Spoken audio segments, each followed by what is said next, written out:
New Thought Media Network.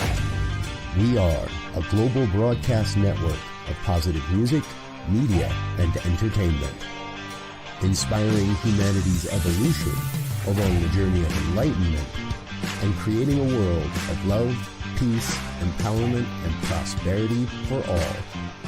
New Thought Media Network. Positively inspiring.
Good evening, and welcome to the Miracle of Prosperity. I'm your host, the Reverend Dr. Jim Webb. I'm the author of the book, The Soul of Prosperity, as well as several other ebooks on prosperity, including Prosperity from A to Z, 30 P's to Prosperity, Create Your Self-Manifesting Vision Board, and Forgive Your Way to Prosperity. It's always a joy to be here. So every Sunday evening here on the New Thought Media Network, we explore different aspects of prosperity. We look at ways that we can enhance our prosperity consciousness, and we look at ways that we can remove the barriers to the prosperity that already exists. So we look at prosperity in a very broad way. We look at prosperity in terms of professional prosperity, where we look at Florence Scovel-Shinn when she said, "I have a wonderful job with wonderful pay. I provide a wonderful service in a wonderful way." We may look at relationship prosperity, where our outer relationships reflect our inner relationship with ourselves. So we cultivate an inner relationship of inner harmony, inner peace, and deep, loving self-acceptance. So we experience acceptance, harmony, and peace in our relationships. We may look at logistical prosperity, where our lives simply work easily, efficiently, and joyfully, because inner conflict has been addressed. So these are just some of the dimensions of prosperity. We also, of course, look at support prosperity, where we can support ourselves as holy, beloved, deserving beings of God. And that support shows up in our world in many forms, including financial prosperity, a life that works easily and effortlessly with as much support for our endeavors as we need. So those are some of the things that we talk about. And tonight, we're going to talk about a pretty radical route to prosperity. And the radical route to prosperity we're going to look at tonight is the route of play. Play your way to prosperity. Because if you want radical results, sometimes it's time to take a radical view of what you can do. So tonight we're going to talk about play your way to prosperity. And we have a guest on the show who is a virtual guest, our muse, the Reverend Dr. Jane Batt. And so Reverend Jane Batt's first question is, it's pretty radical to suggest that play is of serious value. Why is play important? Well, play is important for a number of reasons. First of all, play creates a differing vibrational energy. Play creates the vibrational energy of joy. Play creates the vibrational energy of love. Play creates the vibrational energy of fun and ease, and it invites more of God's energy in.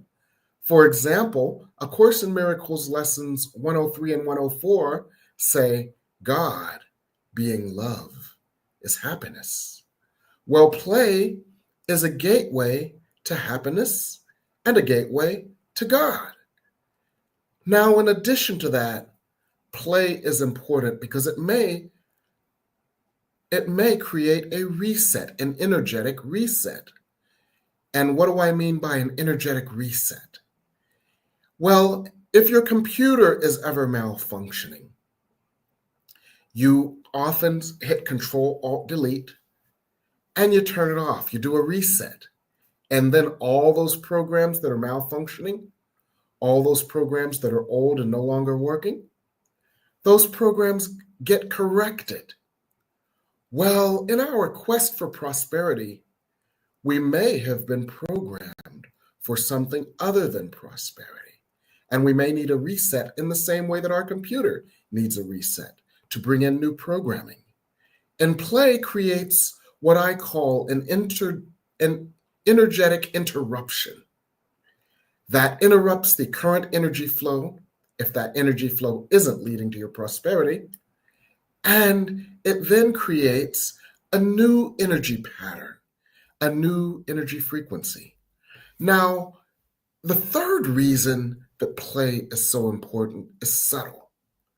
Quite often, when we involve ourselves in manifestation, we have a bit of a forcing current.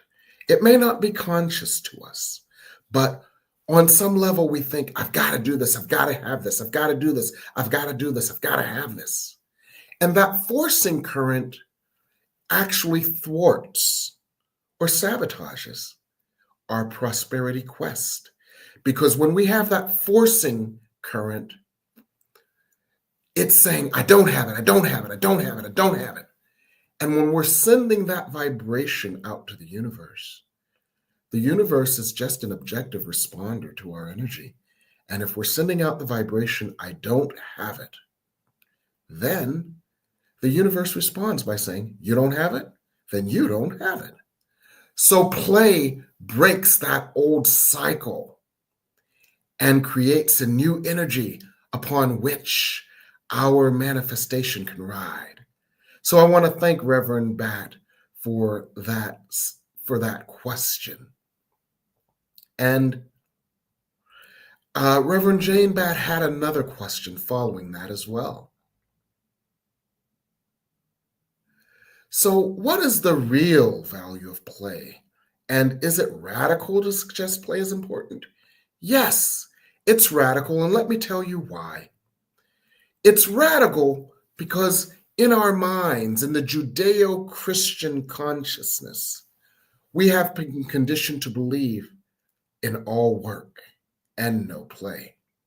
Now, it's very important for us to understand the roots of this. This idea that we must work and work and work for our good is based on the false idea of sin and the fact that we have to work our way out of indentured servitude due to sin. So that got stuck in our minds, but that is misinformation because we don't have to work our way out of sin due to guilt. A Course in Miracles says, there is no sin. It has no consequence. You were created as the sinless beloved, and you can create a guiltless world. So this idea that we have to work and work and work is rooted in a false idea of sin. And therefore, we don't have to give so much weight to working. What if we were to give equal weight to playing? Which leads me to another reason why this is so radical. In our male-dominated society, we have believed that working and doing the manual male aspects of creation are of utmost importance. And we have devalued the female aspects of creation, the waiting, the observing, the allowing. And what that leads to is an imbalance and a forcing current, as we talked about before. So, play is a way to balance that male energy of working, doing. And everything that is created must be created by a balance of the male and female energy. So that's why it's radical, but this is a reason that we can accept play as equally important to work. Now, Reverend Jane had another question as well. It's been underrated.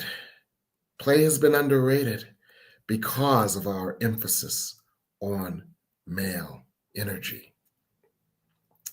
And Carlisa Coates had a comment as well. Carlisa Coates at 806 had a comment as well. Play is important because it reduces all my anxiety, depression, worry, and anger. Yes, absolutely. How can you be worried, angry, or depressed when you're laughing, giggling, playing? You can't. Robert Mueller, in one of his books, said, love and fear cannot occupy the same space. Anxiety, depression, worry, and anger are all outpicturings of fear. But when we play, we let love in, and the lightness of love gently sweeps away the debris of fear. So now we can understand more fully the value of play. So let's look at some ways that we can play. Carlisa Coates had some suggestions based on Reverend Jane's question. What are some ways we can play? Carlisa Coates had some suggestions early on. She mentioned taking a walk, exploring the environment, taking a drive. And those are absolutely wonderful. Why? Because they get you out of the environment that has you stuck. And this is important. Playing with the puppies, very important too. Getting out of an environment that has you stuck takes you out of the energy that has you stuck. It's like opening the windows to a breath of fresh air. Now, Carlisa's other suggestion, which is extremely powerful, is playing with the dogs. Why are animals so important? Not only do animals teach us how to love, and love is the energy upon which creation is based, and love is the energy upon which manifestation is based. But pets also teach us the importance of play. What do pets do? They eat, they love, they play. They do one other thing, but they do that when we take them outside for a walk. But what do animals do? They eat, they love, and they play. That tells us something because animals are so happy just eating, loving, and playing. What if a portion of our life that could make us happy was play? And what if that play and that happiness could bring in a new energetic vibration? That new energetic vibration of yes, that new energetic vibration of openness, that new energetic vibration of creativity. You would play to bring in the energetic vibration of allowing your good. So we're going to talk a lot more about this after the break. So I want you all to let us know that you're here and send in your questions and your comments as we talk about playing your way to prosperity here on the New Thought Media Network. Please help us say thank you to our organizational sponsors, including the Hefferland Foundation, Affiliated New Thought Network, International New Thought Alliance, Science of Mind Archives and Library Foundation, Center for Spiritual Living Denver, Center for Spiritual Living Midtown, New Thought Philadelphia, Planned Happiness Institute, Summit Center for Spiritual Living, One Heart Retreats, Center for Spiritual Living on the Lake, Unity Kitchener, Unity Spiritual Center Ottawa, Om Center for Spiritual Living, Satya Center, Begin Within Ministries, Center for Spiritual Living North Jersey, Unity of Savannah, and the Center for Spiritual Living Seattle, as well as all of our individual donors. Thank you for being part of the New Thought Media Network. Please like, share, and subscribe. New Thought Media Network, positively inspiring.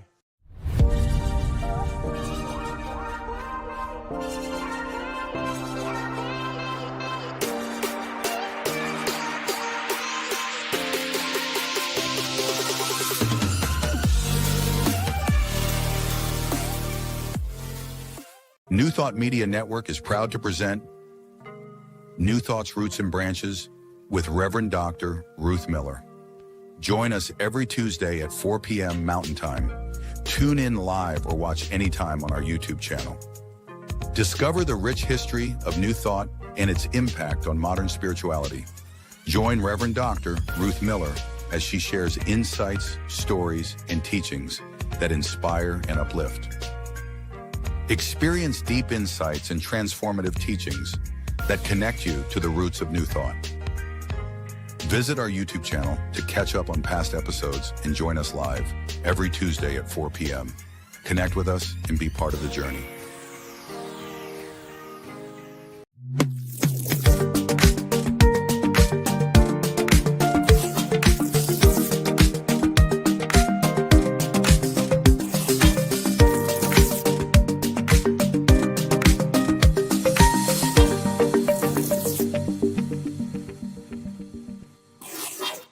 And we're back here on the Miracle of Prosperity.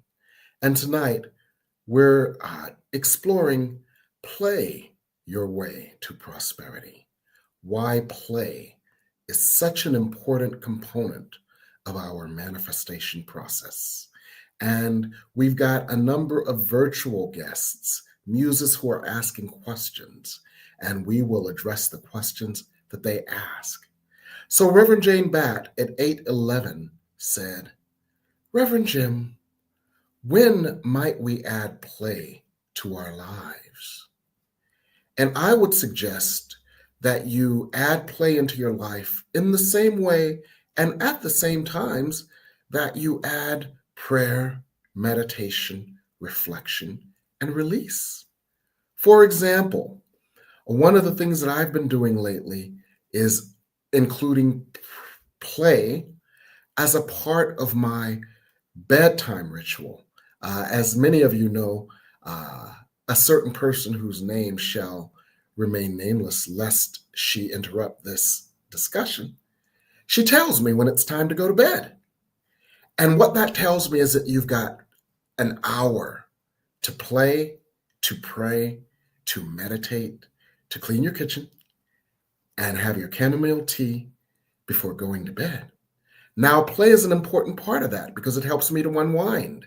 So I'll play a couple of games of free cell as part of that bedtime ritual. Or you may want to take a break during your day when you feel your stress level mounting and take time to play. So anytime you feel stress or anytime you can integrate it into your existing spiritual practice is a good time to play. Now, Reverend Jane had a very intriguing question just following that question. There's permission for kids to play, but stigma for adults. How do we dissolve this? Well, Franklin Cope at 814 answered that question for us. Franklin Cope, I wonder if you're from Pittsburgh and you are related to the sportscaster Myron Cope. But if not, well, you're welcome anyway, and we're glad you're here. Lest you become as a child, no kingdom of heaven for you. The Bible basically told us that, just like the Stevie Wonder song, with a child's heart, with the awe of a child, with the openness of a child, and with the lack of cynicism, the lack of miseducation, the lack of painful experiences that create doubt and fear that a child might have, we can enter the kingdom of heaven. So yes, children have permission to play, but as adults, we have become indoctrinated into the consciousness of sin, guilt, and atonement. Meaning, as we started this program discussing, we've been conditioned to believe something sinful about us. We must work off our debt to God in order to atone for that sin. And so anything that doesn't work off our debt is equally sinful. So one of the ways that we can embrace play more is to realize that that inner child within you is still needing to be comforted, healed, to have permission to play, because the inner child may have been traumatized and may have lost a portion of its childhood. And thus, if the inner child has been traumatized, if the inner child has lost a portion of its childhood, that inner child has lost a portion of its creativity. That inner child has lost a portion of its ability to just imagine and create through its imagination the unlimited realm that it has always been tapped into. That inner child may still need to express in order to heal. And if you don't let that inner child play, that inner child will become a saboteur to your prosperity. So it is important to give this inner child permission not only to speak to you, to receive comfort from your higher self, to receive embrace and for you to hear its pain and lift from it its pain by showing the inner child the love of God that you have felt, that you have cultivated. But it's also important for you to let that child play so that that child's sense of wonder and that child's sense of unlimited possibilities can be your sense of unlimited possibilities. Because when you open yourself to unlimited possibilities, the world's unlimited possibilities open to you. So that's another reason why it's important to give our adults permission to play, because your child within you is waiting to play. And if you don't give it opportunities to speak, to play, to heal, it will become your saboteur instead of your muse in creating your prosperity. So we are so thankful that so many of you are our virtual guests, asking questions, making comments. Let us know that you're here. Let us know what your thoughts are on everything that we're discussing. And we'll be right back after this break with more of the miracle of prosperity. New Thought Media Network is on the rise. We're looking to grow with you. Do you have technical media experience or perhaps a desire to learn? Are you willing to volunteer your precious time and attention? We share this message to benefit all.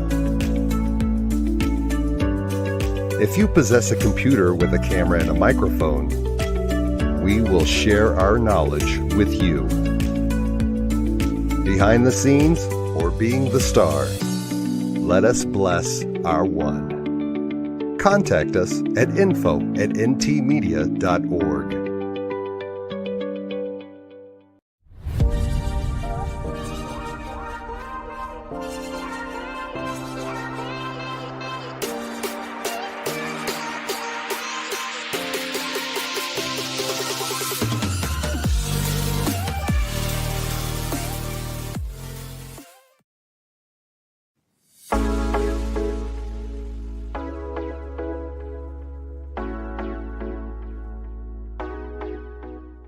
What if the person you think you are is just a fraction of who you truly are?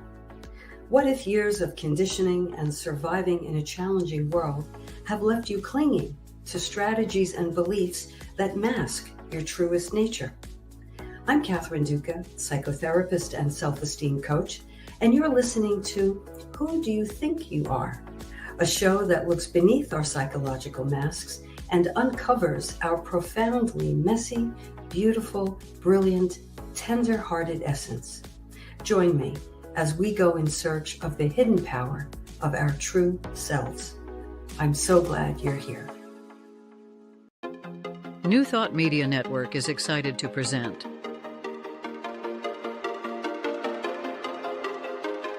Divine Science Everywhere, Fridays at 2 p.m. Mountain Time and 4 p.m. Eastern. Come explore a modern experience of divine science. With Reverend Joy Fletcher, Reverend Jeff Radcliffe, and Bishop Durrell Watkins. Join us as we open our eyes to divine science everywhere we look.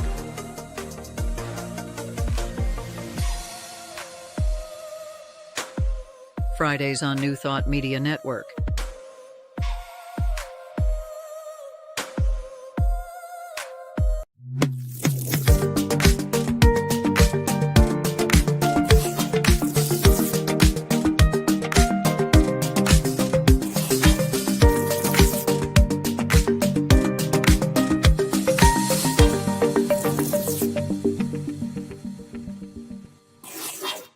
And we're back here on the Miracle of Prosperity on the New Thought Media Network.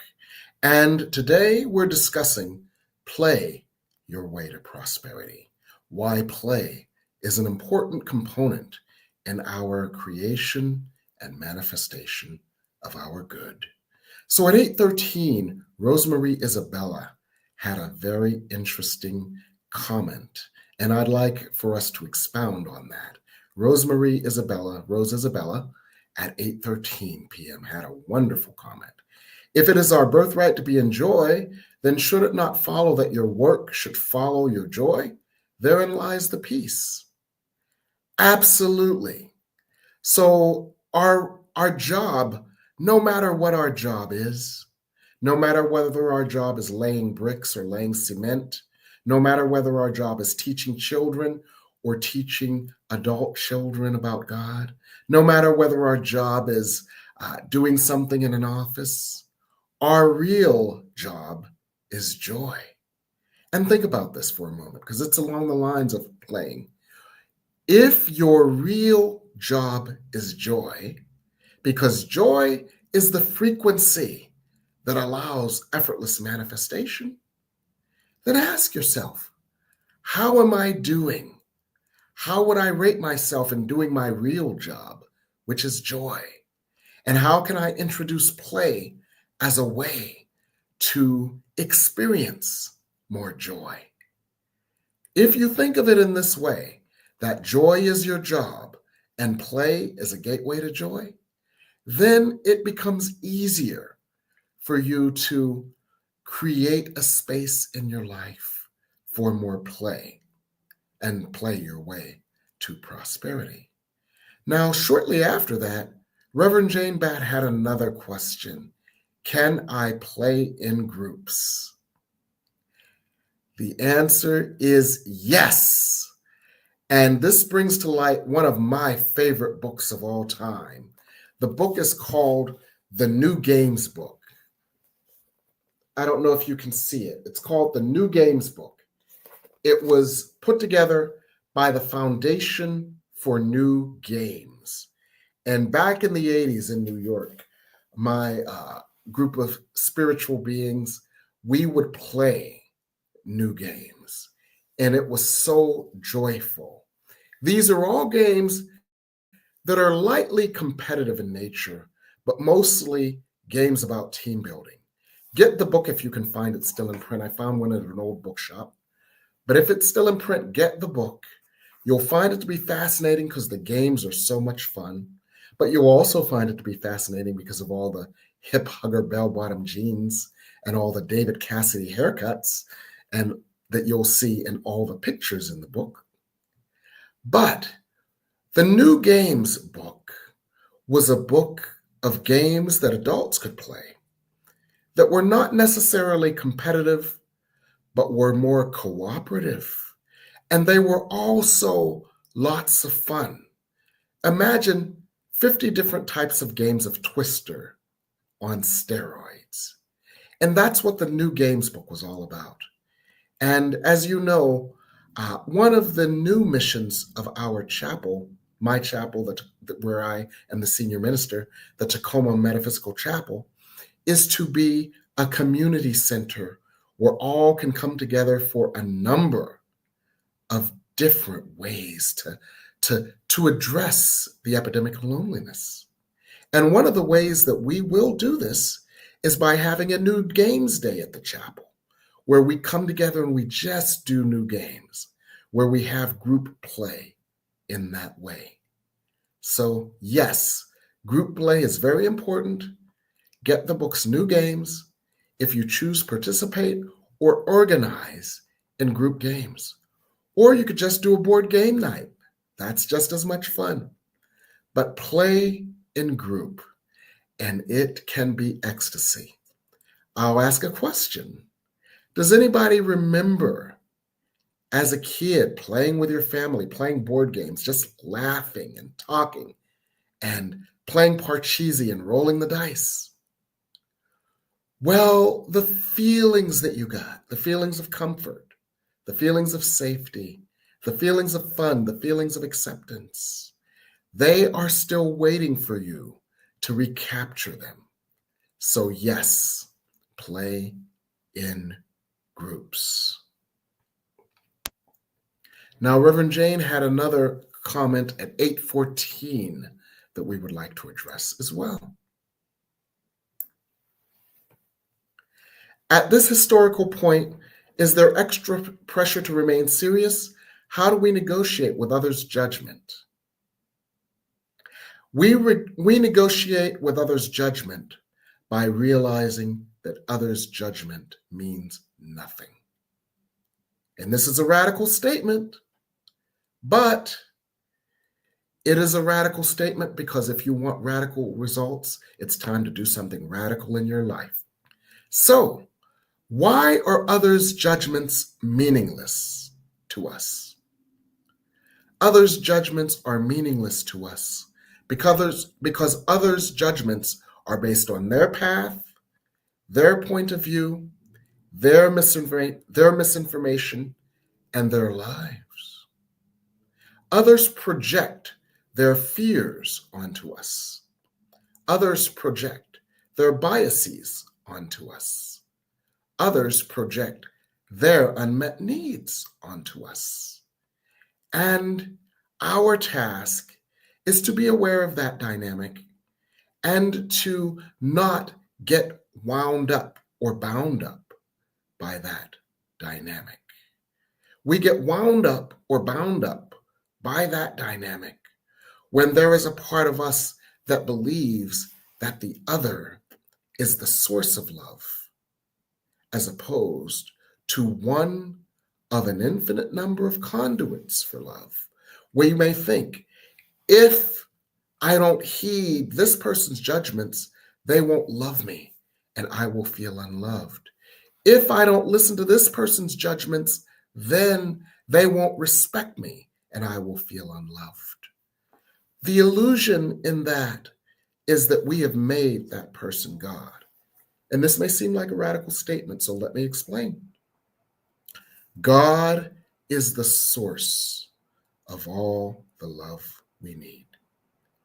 God works through an infinite number of people, places, events, and circumstances to bring us the love that we need and desire as we allow it.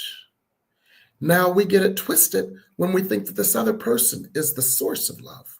This other person is a conduit of love. And quite often, they are a conduit of conditional love. That is love based on the condition That if you do this, I'll love you. If you do that, I'll love you. If you heed my words, I'll love you. If you are in the same sand pit of fear that I'm in, then I'll love you. That's conditional love. But God's love is unconditional. God's love is full, complete. And when you open to receive and experience God's love regularly, then another person's conditional love has less power to change, alter, or manipulate you. And when that person has less power to change, alter, or manipulate you because you are no longer willing to contort yourself into something that you're not in order to get their loving attention, then you are more open to God's love through an infinite number of people, places, sources, events, and experiences. And so God's love is unconditional. And so it is important for you to continually cultivate a relationship with God's unconditional love and cultivate the light of God's unconditional love that God placed in you as your true essence. And as you do so, you are less vulnerable to attacks by others outside of you. You are less vulnerable to their criticisms or judgments of you because they have nothing that you want or need. And there's a lesson in A Course in Miracles. The world holds nothing that I want. It seems quite radical, but it addresses the idea that the world as we see it is based on a great deal of fear, the consciousness of sin, an energy of guilt, and the false idea that we have to work our way back into God's good graces and that we are apart from God. That world is a world of chaos. That world is a world of lack. That world is a world of struggle and conflict. And that world holds nothing that we want. So we cultivate an inner world of peace. We cultivate an inner world of grace. We cultivate an inner world of light. We cultivate an inner world of harmony. And as we cultivate this inner world, our outer world begins to reflect that world instead. And so the outer world has less sway over how we feel because we have cultivated and developed an experienced and an experiential relationship with God's unconditional love. We feel unconditionally loved. We feel unconditionally loving. We feel deserving of our good. And so we no longer allow ourselves to be swayed by the world or its judgments, for our inner world has become stronger in our consciousness than the effects of the outer world have become. There's a scripture. The God within you is greater than anything outside of you. So as we cultivate this inner world of love, peace, harmony, grace, healing, power, joy, and good through prayer, through meditation, through release work, through reflection, and through play,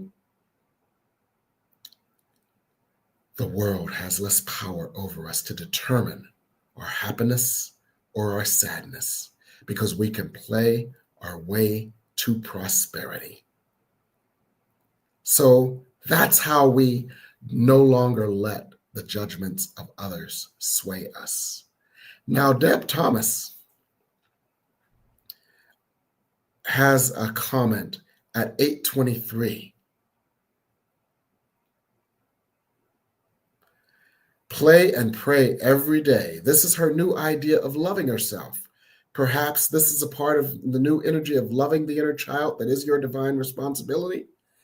The answer to that question is absolute yes. And let me share with you what we mean by this. We are in a new energy. Some of you know that I channel a great deal. And some of you know that the guides who channel through me recently talked about how the appointment of this new pope was not was an indication of a new energy of oneness. It was the result of the energy that we've already ushered in on the earth, an energy of oneness, an energy of joy, an energy of openness, an energy of everyone is my brother, an energy of more endless possibilities. And the appointment of this new pope was simply an outpicturing of this. Why is this important? Because this is indicative of what the masters who I channel have been teaching us for decades. And that is, the light has already prevailed. Just like A Course in Miracles Lesson 75 says, the light has come, you can heal, and you are healed. At this point, you are all masters. So at this point, you have and can heal the inner child through play. And at this point, your healing your inner child through this play is an important gateway for more light to be anchored on the earth. The earth needs you to do just that. And in this new energy, your inner child can prosper and play in the environment of love that has been created on the earth. Almost like, if any of you remember that movie, The Wiz, there was the scene after the Wicked Witch was killed, where the flying monkeys turned human again. And they said, it's a new day, brand new day. Some of you may even remember that song. Well, it's a new day. It's a brand new day. The Wicked Witch of division, the Wicked Witch of suffering, the Wicked Witch of separation has been healed. You may not see it outside of you, but you feel it within you. And as you feel this new energy, your inner child has even more permission to come out and play. So your inner child can help you to play your way to prosperity. Thank you, Deb, for that comment. Now, right before that, Reverend Jane had a comment. Can we play with art, cooking, or enjoying others' cooking? Yes. The answer to this question is any way you play is okay. And you can use this as a mantra. Any way I choose to play is good, just, and okay. Any way I choose to play is good, just, and okay. Any way I choose to play is good, just, and okay. So you can play with food. Imagine, if you will, a ripe, juicy, sweet, succulent, tart mango piece in your mouth. And imagine the joy that your mouth feels as your taste buds take in the explosive energy of that mango. So just imagine that it just lights up your whole energy. That's play. Just imagine that dancing is play. Just so tell that lady who lives in your house, whose name we shall not mention, because otherwise she will interrupt your conversations, listen to what you're saying, and then everything you talked about will come up on Amazon.com. You know who I'm talking about, that lady. Tell that lady to play one of your favorite songs. Dance around. That's play. Art. You don't have to be Picasso to play with art. Just put your hands in the colors. Play with the clay. Play with pottery. Play.